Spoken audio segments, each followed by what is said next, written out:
மதுரை அருகிலுள்ள ஒரு கிராமத்தில்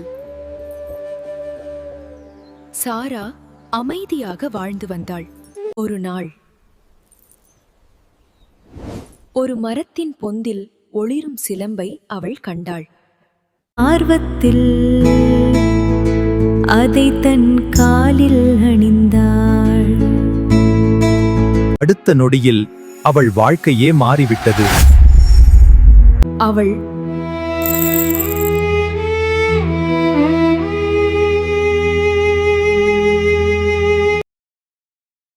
அந்த நேரத்தில் அவள் கணவன் வீட்டிற்கு வந்தான்.